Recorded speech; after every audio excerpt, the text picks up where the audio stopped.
তো আজকে আমরা নন ফাইনাইট ভার্ব দেখব। নন ফাইনাইট ভার্ব তিন প্রকার হয়। তো প্রথম দেখছি ইনফিনিটিভ। ইনফিনিটিভ হচ্ছে যে জায়গায় কেবলমাত্র ভার্বের ফার্স্ট ফর্মই বসে এবং তার সাথে আইএনজি বা এস ইত্যাদি যোগ হয় না। আমরা জানি ভার্বের তিনটে ফর্ম থাকে, ফার্স্ট, সেকেন্ড, থার্ড। তো catch, caught, caught, catch, caught, caught, draw, drew, drawn, do, did, done. প্রত্যেকটা ভার্বের তিনটে করে ফর্ম থাকে আমরা জানি। তো এই তিনটে ফর্মের মধ্যে যে যে ক্ষেত্রে কিছু কিছু ক্ষেত্র আছে সেখানে কেবলমাত্র ভার্বের ফার্স্ট ফর্মই বসে, আর অন্য কোনো ফর্ম বসে না। শুধু তাই নয়, ভার্বের সাথে আইএনজি বা এস কিছুই যোগ হয় না কিছু কিছু বিশেষ ক্ষেত্রে। সেই সব জায়গাগুলোকে আমরা বলি ইনফিনিটিভস। তো ইনফিনিটিভস বিভিন্ন রকম হতে পারে। প্যাটার্ন আমরা দেখব ইনফিনিটিভসের তিনটে প্যাটার্ন। টু প্লাস ভার্বের ফার্স্ট ফর্ম, এখানে নট থাকতে, নেগেটিভ সেন্টেন্স হলে নট থাকবে, নট টু প্লাস ভার্বের ফার্স্ট ফর্ম বা টু প্লাস ভার্বের ফার্স্ট ফর্ম। আর একটা হচ্ছে পারে মেক প্লাস অবজেক্ট, অবজেক্ট জানি যার উপর কাজটা করা হয়, প্লাস ভার্বের ফার্স্ট ফর্ম। কিংবা 3 নম্বর প্যাটার্নে হচ্ছে মডাল ভার্ব বা ডু বা ডিড বা ডাস, এর মধ্যে যে কোনো একটা বসবে। মডাল ভার্বটা পরে আমরা বলবো। প্লাস যদি নেগেটিভ সেন্টেন্স হয় নট বসবে, না হলে নট বসবে না, প্লাস ভার্বের ফার্স্ট ফর্ম বসবে। তো আমরা এক্সাম্পল দেখি। আই ট্রাইড নট টু লাভ, মানে আমি না হাসতে চেষ্টা করেছিলাম। আই ট্রাইড নট টু লাভ মানে আমি না হাসতে চেষ্টা করছিলাম। তো এই সেন্টেন্সটাই দেখা যাক প্যাটার্ন কী আছে। নট, প্রথমে নট বসলো এখানে, তারপরে টু লাভ বসলো মানে না হাসতে। নট টু লাভ মানে না হাসতে। তো এখানে দেখছি প্যাটার্ন টু প্লাস ভার্বের ফার্স্ট ফর্ম, এখানে টু প্লাস লাভ হচ্ছে ভার্বের ফার্স্ট ফর্ম। এটার মানে হচ্ছে আমি না আসতে চেষ্টা করেছিলাম। তারপরে হচ্ছে I want to go, to plus ভার্বের ফার্স্ট ফর্ম, এখানে দেখছো টু প্লাস ভার্বের ফার্স্ট ফর্ম। এখানে নটটা আগে বসেছিল, নেগেটিভ ছিল বলে এই নটটা ব্যাকেটে দেখা, নটটা বসতে পারে নেগেটিভ হলে, না হলে এখানে যে না কথাটা বোঝানো হয়েছে সেটার জন্য এই নটটা, এই না কথাটার জন্য এখানে নটটা এসেছে। আই ওয়ান্ট টু গো, আমি যেতে চাই। এখানে টু গো মানে যেতে, ওয়ান্ট মানে চাওয়া, কি চায়, যেতে চায়। দে হ্যাভ টু ইট, তাদের খেতে হবে। টু ইট মানে খেতে। তো টু দিয়ে কিছু কিছু ইনফিনিটিভ হয়, সেগুলো দেখে নিই। ইট মানে আমরা জানি খাওয়া, গো মানে যাওয়া, এগুলো তো আমরা ছোটোবেলায় থেকেই জানি। এবার টু ইট মানে খেতে, টু গো মানে যেতে। এখানে দেখো আই ট্রাইড নট টু লাভ, আমি না হাসতে, টু লাভ মানে হাসতে।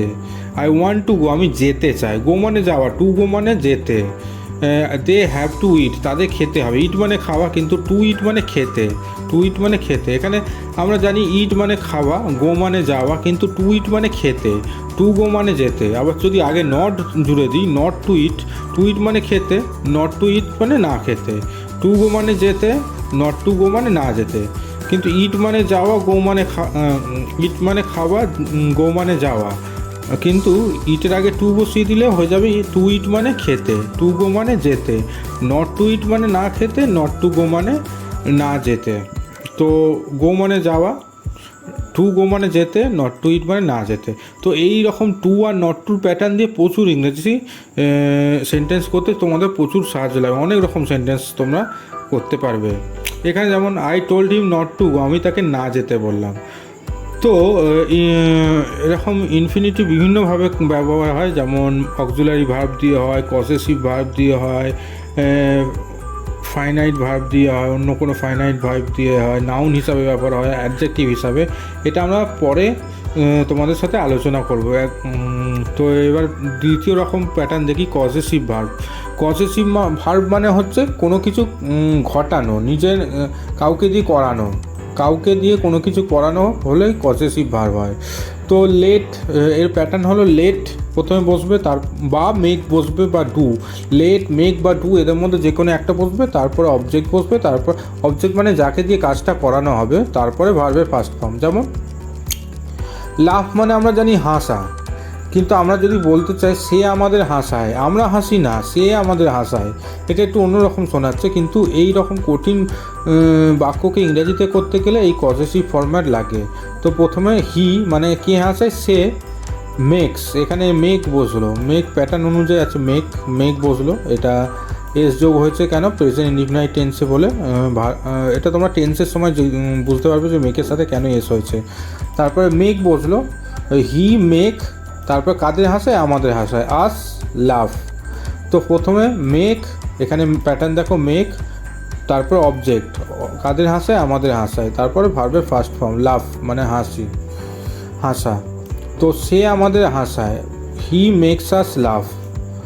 তারা আমাদের সেখানে যেতে দেয়, দে মেক মি ইট, তারা আমাকে সেখানে খেতে দেয়, দে মেক মি ইট দেয়ার, আমাকে খেতে দেয়। তো মেক মি ইট, আমি খাই না, আমাকে খেতে দেয়, মানে এটা পজেসিভ ফরম্যাট হয়ে গেল। মেক অবজেক্টটাকে খেতে দেয়, মি মানে আমাকে, ইট। তো এই পজেসিভ ফরম্যাটে অনেক সেন্টেন্স করবে, তাহলেই তোমরা আরও ভালো করে পজেসিভ ফরম্যাটটা বুঝতে পারবে। তো আমি এখানে বুঝে রাখো যে সে আমাকে হাসায়, আমি নিজে নিজে হাসছি না, কেউ কাউকে কোনো কাজ করালে তখন পজেসিভ ভার্ব হয়। এটা নিয়ে তোমরা আরও নেটে দেখতে পারো কিংবা কমেন্টে আমাকে জানাতে পারো। পজেসিভ ফরম্যাট খুবই ইম্পর্ট্যান্ট একটা ফরম্যাট। তারপরে মোডাল ভার্ব দিয়ে হয়, প্যাটার্ন আর একটা আছে, মোডাল ভার্ব বা ডু বা ডিড বা ডাস, এর মধ্যে যে কোনো একটা বসবে। তারপর নেগেটিভ সেন্টেন্স হলে নট বসবে কিংবা ভার্বের ফার্স্ট ফর্ম বসবে। যেমন they do not go home, তারা বাড়ি যায় না। গো হোম মানে, গো মানে যাওয়া, হোম মানে বাড়ি যাওয়া, কিন্তু যায় না এটা বোঝানোর জন্য ডু তারপরে নট এলো।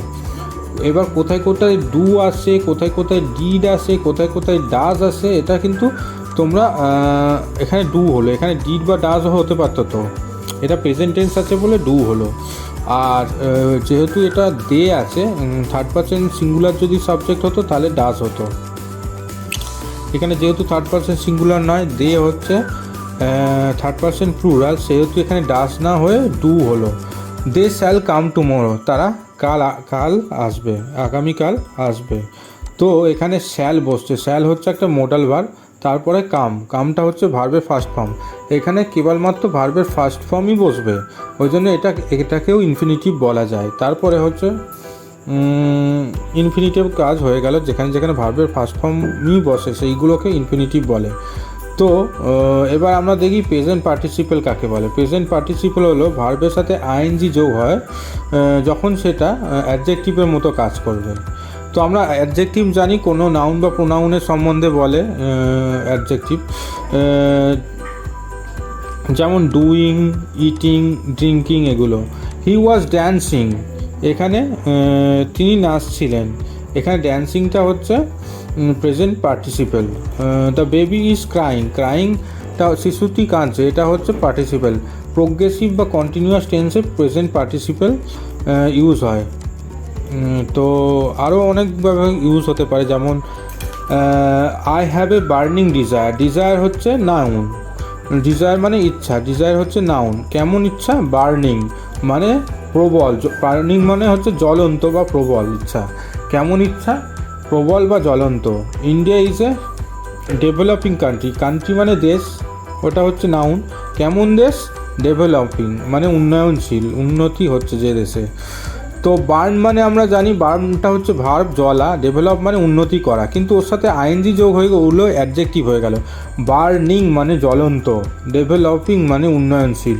তো আইএনজি যোগ করে জিনিসটা কেমন হয়ে গেল, অ্যাডজেক্টিভ হয়ে গেল। ভার্বটা আর ভার্ব রইল না, তখন অ্যাডজেক্টিভ হয়ে গেল। এই ক্ষেত্রেই তখন তাকে কী ভার্ব যখন আইএনজি যোগ হয়ে অ্যাডজেক্টিভ হয় তখন তাকে প্রেজেন্ট পার্টিসিপেল বলা হয়। বার্নিং, ডেভেলপিং এগুলো হচ্ছে প্রেজেন্ট পার্টিসিপেলের উদাহরণ। তো এবার আমরা দেখব পাস্ট পার্টিসিপেল হচ্ছে ভার্বের থার্ড ফর্ম হয়ে যখন সেটা অ্যাডজেক্টিভের মতো কাজ করে। আমরা ভার্বের থার্ড ফর্ম জানি, ভার্বের তিনটে ফর্ম হয়, যেমন ইটেন, ড্রাঙ্ক, ডান, এগুলো সব ভার্বের থার্ড ফর্ম। তিনটে ফর্ম থাকে, মেক, মেড, এটা মেডটা হচ্ছে থার্ড ফর্ম। তো ভার্বের থার্ড ফর্ম হয়ে উদাহরণ দেখে নিই। ফ্রিজ মানে কি, জমানো বা বরফে পরিণত করা, এটা হচ্ছে ভার্ব।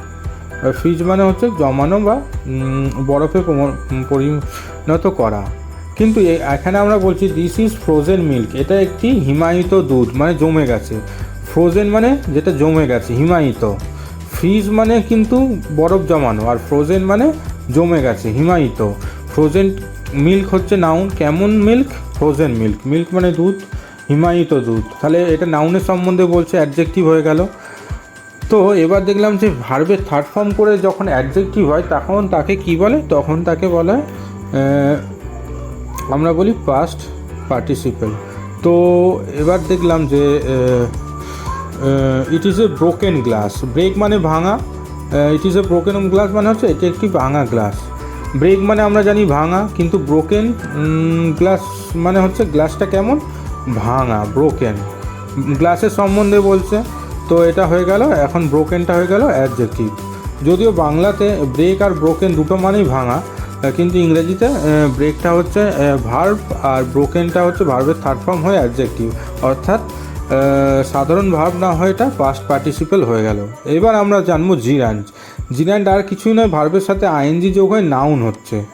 আগে আমরা দেখেছিলাম যে ভার্বের সাথে আইএনজি যোগ হয়ে যখন সেটা ভার্বের সাথে আইএনজি যোগ হয়ে যখন সেটা অ্যাডজেক্টিভের মতো কাজ করে, তখন তাকে অ্যাডজেক্টিভের মতো কাজ করলে তখন তাকে প্রেজেন্ট পার্টিসিপেল বলবো।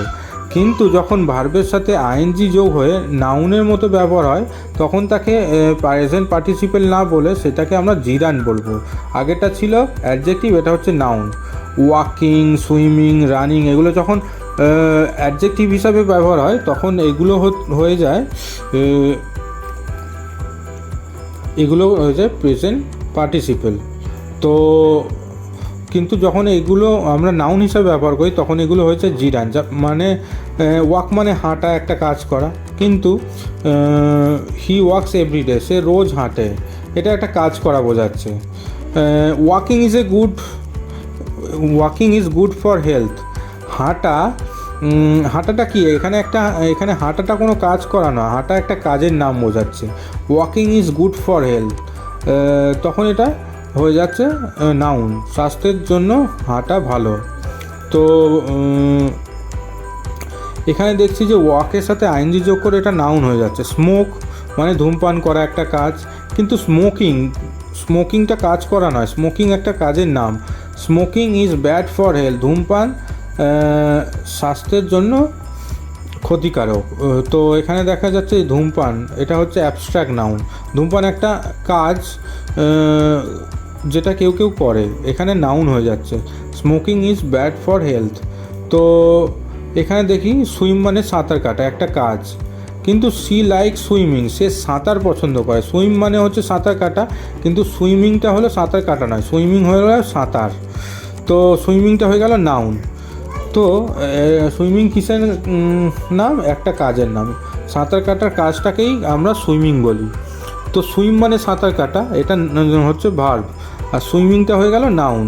তো ভার্বের সাথে আইএনজি যোগ করে সুইমিং হয়ে গেল, এটাকেই বলা হয় জিরান্ড। তো আমরা আজ শিখলাম present participle, gerund, past participle আর ইনফিনিটিভ শিখলাম। তো আজকের লেসন এই পর্যন্তই।